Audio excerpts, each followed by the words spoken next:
महिला इतर ठिकाणाहून लग्न होऊन आलेल्या असतात आणि ती अडचण लक्षात आल्याबरोबर सीएम साहेबांनी डोमेसाइल सर्टिफिकेटची अट काढून टाकलेली आहे। त्याच्यानंतर उत्पन्नाचा दाखल्याची अट होती ती देखील काढून टाकण्यात आलेली आहे आणि आता चौगुले साहेबांनी सांगितलं तसं पिवळं किंवा केसरी कार्ड ज्यांच्याकडे आहे त्यांना त्या योजनेचा लाभ मिळणार आहे। पूर्वीच्या याच्यामध्ये 5 एकरच्या वर जमीन असणाऱ्यांना त्या महिलांना याचा लाभ मिळणार नव्हता। आता ती अट देखील साहेबांनी काढून टाकलेली आहे आणि अतिशय सुटसुटीत अशा प्रकारची योजना केलेली आहे आणि एका महिलेला वर्षामध्ये 18,000 रुपये कुणी मध्ये नाही, कुणी कागदपत्र जास्त नंतर भरायची नाही। एकदा योजना सुरू झाल्यानंतर दर वर्षाला त्या महिलेच्या खात्यामध्ये त्याला डायरेक्ट ट्रान्सफर आपण म्हणतो ती बँकेमध्ये होणार आहे। आता ही योजना अतिशय पॉप्युलर मध्य प्रदेशमध्ये झाली होती, त्याचा लाभ पक्षाला सरकारला त्या ठिकाणी मिळाला, तसाच लाभ या सरकारला निश्चितपणाने मिळणार आहे आणि म्हणून विरोधी पक्षाने आता कोल्हेपुरी सुरू केलेली आहे। ही योजना फक्त आत्तापुरती आहे, इलेक्शन पुरती आहे, अमुक आहे तमुक आहे, तर ही योजना सरकारने कुठली योजना चालू केल्यानंतर ती बंद होत नाही। आपण नेहमी असं म्हणतो की गव्हर्नमेंट ऑलवेज इन सक्सेशन, तर कुठल्याही गव्हर्नमेंट कुठल्याही पक्षाचं युथ योजना कायम चालू राहते। त्यामुळं लेख लाडकी या योजनेचा प्रचार आणि प्रसार करण्यासाठी आज आपल्या समोर आम्ही आलेलो आहोत। असं एकच नाही, अनेक निर्णय मी जे तुम्हाला दिलेले आहे त्याच्यामध्ये अनेक महत्वाचे निर्णय आहेत। आपण पाहिला आता पंढरपूरची वारी आहे, शिंदे साहेबांनी पहिल्यांदा एक साधारण 8-10 दिवसापूर्वी सर्व वारकरी संप्रदायाचे जे प्रमुख लोक आहेत त्यांची सह्याद्रीवर बैठक घेतली, सविस्तर त्यांच्या अडचणी समजून घेतल्या आणि प्रत्येक दिंडीला 20,000 रुपये देण्याचं मान्य केलं। सगळ्या लाखो वारकऱ्यांचा विमा उतरला, सगळ्या लोकांच्या आरोग्याची काळजी घेण्यासाठी ठिकठिकाणी तपासणी त्याच्यावर उपचार करण्याची त्या ठिकाणी मदत केली।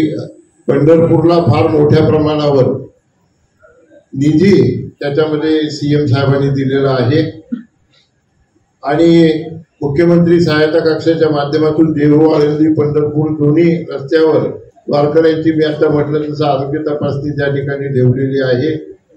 याशिवाय ज्याला आपण सोशल रिफॉर्म असं म्हणतो, सामाजिक बदल किंवा सामाजिक निर्णय जो आहे, आपण नेहमी आईचं महत्व सांगत असतो आणि बोलत असतो आईबद्दल, आई देवाच्या ठिकाणी आहे वगैरे, पण आईचं नाव सरकारच्या दस्तऐवजामध्ये कुठंच नसायचं।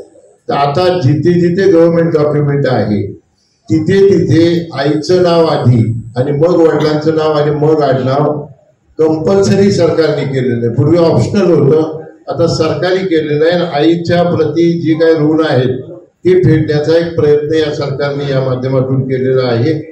त्याच्यानंतर महिलांसाठी आपण पाहिलं की बऱ्याच महिला आता रिक्षा चालवतात, या महिलांना डिपिंग ई रिक्षा आहे, अशा 17 शहरामध्ये 10,000 महिलांना रिक्षा देण्याच्या कार्यक्रमासाठी 80 कोटी रुपयाचा निधी हा मंजूर करण्यात आलेला आहे।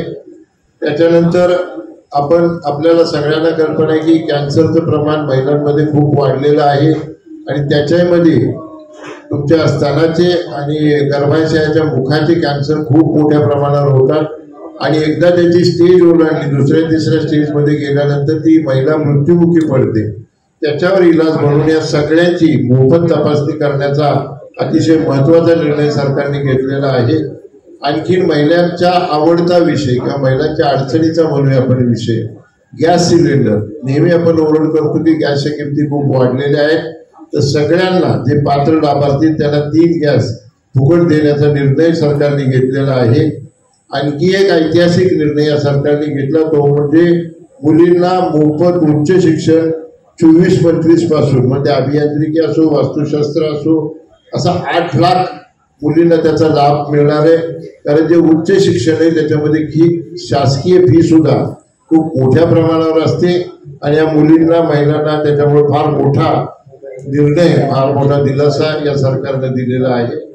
याच्याशिवाय शेतकऱ्यांसाठी तर शेकडो निर्णय सरकारने घेतलेले आहेत, त्याचे डिटेल आम्ही आपल्याला दिलेले आहेत।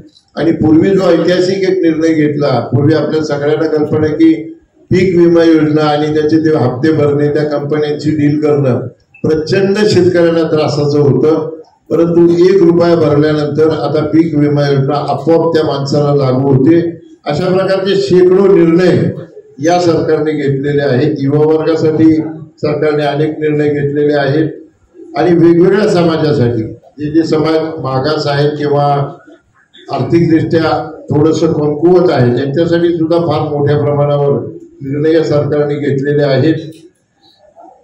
टुरिझम वाढवण्यासाठी सिंधुदुर्ग जिल्ह्यामध्ये स्कुबा ड्रायव्हरसाठी 20 कोटी रुपये देण्यात आलेले आहेत. आपल्याला कल्पना आहे की रिक्षा आणि ट्रक चालक वगैरेंना खूप मोठी अडचण असते. त्याच्यासाठी देखील एक महामंडळ स्थापन करून त्या लोकांच्या आरोग्याची आणि त्यांच्या पाल्याच्या शिक्षणाची काळजी घेण्यासाठी त्या महामंडळाचा GR सरकारने ऑलरेडी काढलेला आहे. 50 कोटी रुपये त्या महामंडळाकडे सरकारने ऑलरेडी वर्ग केलेले आहेत.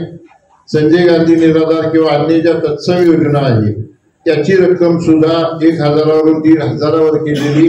त्यामुळे जे गरीब महिला आहेत, गरीब लोक आहेत त्यांना त्या रकमेचा लाभ त्याच्यामध्ये मिळणार आहे. आपण नेहमी दिव्यांगांबद्दल बोलतो.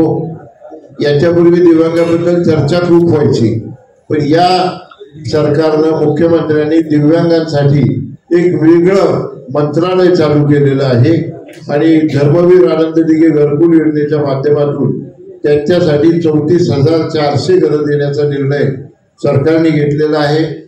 धनगर समाज जो आहे यासाठी खारघरला एक 4,000 चौरस मीटरचा सरकारने भूखंड दिलेला आहे त्यांच्या समाजासाठी. मुस्लिम समाज जो आहे मौलाना आझाद अल्पसंख्याक आर्थिक विकास महामंडळ याला पूर्वी 30 कोटी रुपयाचा निधी असायचा साधारणतः दरवर्षी. तो 500 कोटी रुपयाचा निधी या सरकारने त्याला दिलेला आहे. राजीव गांधींच्या नावाने योजना होत्या, आता मोदी साहेबांच्या नावाने असतील, अटलजींच्या नावाने असतील, तसं मुख्यमंत्र्यांच्या नावाने लाडकी बहीण ही योजना लागू केलेली आहे आणि काहीतरी त्याला सिंबॉलिक स्वरूप असावं आणि त्याला थोडंसं वेटेज यावं म्हणून साठी ते मुख्यमंत्र्यांच्या नावाने ती योजना लागू केली. कुठलं तरी नाव दिलं, काहीतरी नाव द्यावं लागतं, त्याच्यामध्ये त्याला मुख्यमंत्र्यांची लाडकी बहीण म्हणून लागली.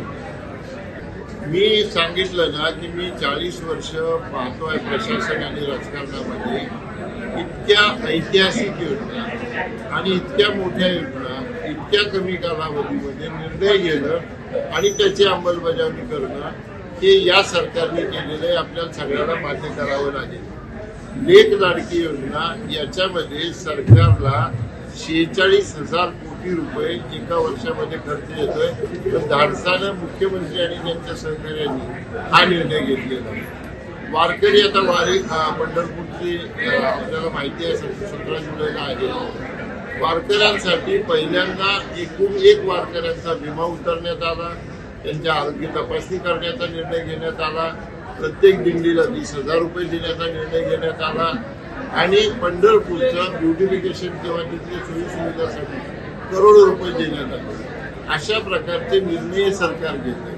आपले रिक्षावाले आहेत, रिक्षावाल्यासाठी साहेबांनी छोटा घटक आहे, एक महामंडळ स्थापन केलं, GR काढला आणि 50 कोटी रुपये दिले. मौलाना आझाद जे मंडळ आहे अल्पसंख्याकासाठी पूर्वी 30 कोटी रुपये द्यायचे, आता 500 कोटी रुपयाचा निधी देण्यात येत. शेतकऱ्यांना सौर ऊर्जा पंप ज्याला पाहिजे, जो येईल जो मागेल त्याला पंप देण्याचा निर्णय सरकारने घेतला. शेतकऱ्यांचं जे नुकसान झालं त्याच्या पोटी आतापर्यंत 15,000 कोटी रुपये या सरकारने दिले. महिलांना 75 वर्षाच्या पुढच्या सगळ्या लोकांना मोफत एसटीची सुविधा आहे, महिलांना 50% सवलत आहे, सगळ्या मुलींचं शिक्षण आता मोफत केलं, उच्च शिक्षण मोफत करण्यात आलेलं आहे. स्किल डेव्हलपमेंटसाठी तरुणांसाठी करोडो रुपयाचा निधी देण्यात आलेला आहे. त्या सगळ्या गोष्टी, पर्यटनाच्या गोष्टी असो, दुर्बल घटकाच्या गोष्टी असो, सामाजिक परिवर्तनाच्या गोष्टी असो, जसं आता कुठल्याही सरकारी दस्तऐवजामध्ये नाव लिहिताना तुम्हाला आपल्या आईचं नाव लिहिणं कंपल्सरी केलेलं आहे. म्हणजे हा सामाजिक निर्णय सुद्धा सरकारने घेतलेला आहे. धनगर समाजासाठी आपल्या खारघरजवळ जो 14,000 स्क्वेअर मीटरचा प्लॉट, 4,000 स्क्वेअर मीटरचा प्लॉट त्या ठिकाणी देण्यात आलेला आहे. वेगवेगळे जे घटक आहेत, वेगवेगळे जे समाज आहेत त्यांच्यासाठी पाहिजे तेवढा निधी या सरकारने उपलब्ध करून दिले. तरुण असतील, महिला असतील, वृद्ध लोक, आपण अपंगांबद्दल नेहमी चर्चा करतो, काही करत नव्हतो. अपंगांसाठी वेगळं मंत्रालय या सरकारने स्थापन केलं, त्यांना निधी दिला आणि दिघे साहेबांच्या नावाने 34,000 अपंगांना घर देण्यासाठी त्याचा निधी देखील साहेबांनी त्या ठिकाणी दिला. असे सामाजिक असतील आणि इतर जे घटक आहेत त्यांच्यासाठी या सरकारने 1 रुपयामध्ये विमा शेतकऱ्यांचा, हे सगळं शेतकऱ्यांच्या भरोश्यावर चालणारं सरकार आहे आपलं. 1 रुपयामध्ये शेतकऱ्यांना विमा 1 मिनिटामध्ये मिळतो. प्रत्येक शेतकऱ्याला 12,000 रुपये त्याच्या खात्यामध्ये आपोआप जमा होतात. इतके ऐतिहासिक आणि इतके मोठे निर्णय या सरकारने घेतले. बघा, जो संकल्प आम्ही केला तो संकल्प कोणी किती समोर आला तरी त्याला पार करून आम्ही ते संकल्प आम्ही केले. ऐरोलीतलं सूर्य स्मारक असेल, शिवाजी महाराजांचा स्मारक असेल, आज MMRDA क्षेत्रामध्ये एवढा मोठा पुतळा, म्हणजे जवळपास 36 फुटाचा तो पुतळा होतोय, त्याच्यामध्ये पूर्णपणे आणि जमिनीपासून म्हणजे 51 फुटे हाईट होईल त्याचा. आज तिथे एक स्मारक आम्ही उभं केलेलं आहे आणि तुम्ही पाहिलंच असेल ज्या पद्धतीने ते स्मारक उभं करतोय त्या स्मारकामध्ये, शिवाजी महाराजांच्या स्मारकामध्ये आम्ही संपूर्णपणे असं ठेवलेलं आहे गड किल्ल्याचं 3D संपूर्ण शस्त्र वगैरे असं त्याच पद्धतीने त्याच धर्तीवरती आम्ही आनंद दिघे साहेबांच्या नावाने मुख्यमंत्र्यांना आम्ही आता पत्र दिलेलं आहे. पत्र देणार आहोत की 500 मीटर नाही तर 1000 मीटरची जागा वाशीमध्ये, अन्यथा कोपरखेरणामध्ये, अन्यथा घनसोलीमध्ये, अन्यथा ऐरोलीमध्ये कुठे सिडकोची जागा अवेलेबल असेल त्या ठिकाणी आम्हाला ती जागा अवेलेबल उपलब्ध करून द्यावी आणि त्या ठिकाणी नगरपालिकेच्या माध्यमातून आनंद दिघे साहेबांचं स्मारक, नगरपालिकेच्या माध्यमातून नाही, नगरपालिका सिडको या दोघांच्या माध्यमातून, दोघांपैकी कुठल्या याच्या माध्यमातून दिघे साहेबांचं स्मारक त्या ठिकाणी उभं करायचं मोठा आमचा असा संकल्प आहे. आणि त्या स्मारकामध्ये मोठे हॉल्स असतील, स्थानिक दिघे साहेबांचा जो काय आतापर्यंतचा प्रवास असेल तो प्रवासाची त्या ठिकाणी संपूर्ण माहिती असेल आणि साहेबांचा त्या ठिकाणी साहेबांचा स्वतः दिघे साहेबांच्या त्या स्मारकामध्ये मोठा उभा पुतळा असेल. अशा पद्धतीने आम्ही नाटासाहेबांनी आम्ही ते संपूर्ण स्कीम केलेली आहे. आणि सर्वात महत्वाचं म्हणजे आम्ही खासदारांच्या माध्यमातून आम्ही आयुक्तांना शिवाजी चौकामध्ये आम्ही जागेची मागणी केलेली आहे. त्या ठिकाणी बाळासाहेबांचा पूर्णकृती पुतळा आम्ही जसं मुंबईमध्ये उभा केलेला आहे त्या धर्तीवरती बाळासाहेबांचा पूर्णकृती पुतळा त्या ठिकाणी उभारण्यात यासाठी आम्ही सर्व प्रयत्नशील असणार. आणि एनी कॉस्ट याला आता तुम्ही लोकांनी विचारलं एवढे दिवस का या कुठल्याही परिस्थितीमध्ये इम्प्लिमेंट या 2-3 महिन्यामध्ये होईल तुमच्या निदर्शनामध्ये. बहीण योजनेच्या अंतर्गत डायरेक्ट त्यांच्या कार्यक्रमाच्या माध्यमातून डायरेक्ट त्यांच्या बँकेमध्ये ते पैसे जातील अशी व्यवस्था मुख्यमंत्र्यांनी केलेली आहे. म्हणजे आम्ही सांगतो त्याने आता हे संपूर्ण महाराष्ट्राच्या बाबतीत घडल्यात आनंदाच्या दोन्ही गोष्टी. तुम्हाला माहिती की आमचा या ठिकाणी सर्व कार्यकर्त्यांच्या महायुतीच्या माध्यमातून खासदार निवडून आले. 21,000 आम्हाला लीड भेटला असेल नव्या मुंबईमधनं. तिकडनं 9,000, 9,500, इकडनं 12,000.